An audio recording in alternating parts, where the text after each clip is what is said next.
Hey everybody, it's Josh at Walnut Ridge. Today I wanted to talk about monitor panels and the black and gray fresh tank. Your battery's red on it as well, but we get a lot of calls. We do a lot of repairs for tanks not reading correctly. We're in a brand new unit right now that we're doing a prep on, and so you can see this mess of wires pulled out of the wall here. But what we're going to concentrate on is this part of it right here, because if we hit our black, it's reading full, and if we hit our gray, it's reading full. Both those tanks are empty right now, so they should be reading empty.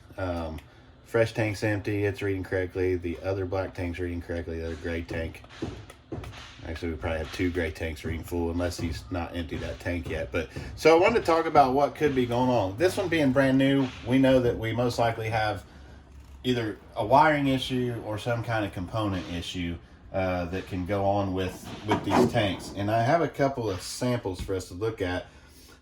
You basically have just a few components that are in this entire system. You have your monitor panel here, which has a circuit board built in, and there's a plug that comes off for the wires. These wires that come off of this essentially are connecting to this, and this is just a resistor pod that's going to go in underneath. You have a white one that's just going to be a ground to the frame, and then there's four other wires on here, and there'll be four probes that are in the tank. The probes are just these little guys here. They're basically just a screw with a couple of nuts on there, but they're kind of like a drain plug. When you tighten these down, that rubber's going to expand. So drill a hole inside the tank, insert this in it, tighten it down. Then you're also going to tighten your wire on this probe. That's it for the entire system. There's nothing super scientific about it. There's no levels in there that go up and down. There's four probes in the side, which one's going to be a ground, and then you'll have the three others that denotes your different levels. So you have 1/3, 2/3 full. So empty is going to be the just the ground. There's no connection. So what happens, you fill your tank up, or you start to fill your tank up, and these wires hooked to these probes, the water inside will make contact with this part of the probe, and it'll hit this first wire that's probe 1, and then if it gets full enough, it'll hit this second wire that's probe 2. And what happens is that resistance changes.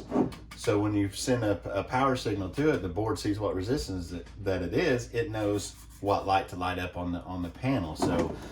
So the measurement of 1/3, 2/3, and full is also dependent on who installed the probes in the side of the tank. So if the probes are really low, 1/3 might only be this much in the bottom of the tank, whereas you would think it maybe was this much. So it's kind of not a super accurate system anyway. Once something reads full, you may still have a few inches of tank left to fill it up. You may not, depends on how they're mounted. You can't see this stuff usually because the underbelly is enclosed. So you would want to just keep an eye on that when it says full. Okay, we're going to monitor it, make sure we don't overflow anything, get it empty when we can. But since this is a new unit, we know that something in this system is not doing its job correctly. But when we get some used coaches in, or once somebody owns one and they've taken it out and camped in it several times, and then we start having problems, it can still be a component failure. One of these could have went bad. So that's always the first things that we will try and rule out, that make sure we don't have to replace any of these.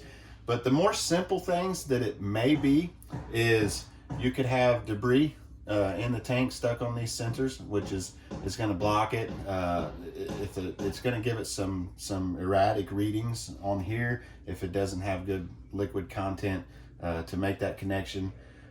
You could have just moisture in the tank. If you've emptied your tank and it's still reading, a lot of times that moisture will stay in the sidewalls just because of the temperature difference outside and inside the tank. So if it's warm out and you're running cold water from your sink or toilet in the tank, you're going to get condensation inside the sidewalls of that tank. That could give you some false readings. So the best thing, if you have the time and to do it in a sanitary way, once you dump your tank, if you could leave those valves open and let that tank dry out, then go back and check and see if it's reading correctly. The best thing that you can do for all this is make sure you're using the proper chemicals in your tanks. Make sure you're using RV style toilet paper and not just household Charmin. That stuff does not break down, and it'll cause all kinds of problems. And you don't really replace these probes, you just add them in. You just drill a new hole and add. So you don't want to drill extra holes in the tank all the time if you don't have to. So just doing your proper maintenance on tanks, using the right chemicals and toilet paper will go a long way for this. If that stuff doesn't take care of it, then we start tearing it apart and looking at components. So hopefully this will help you. We'll see you next time. Thanks.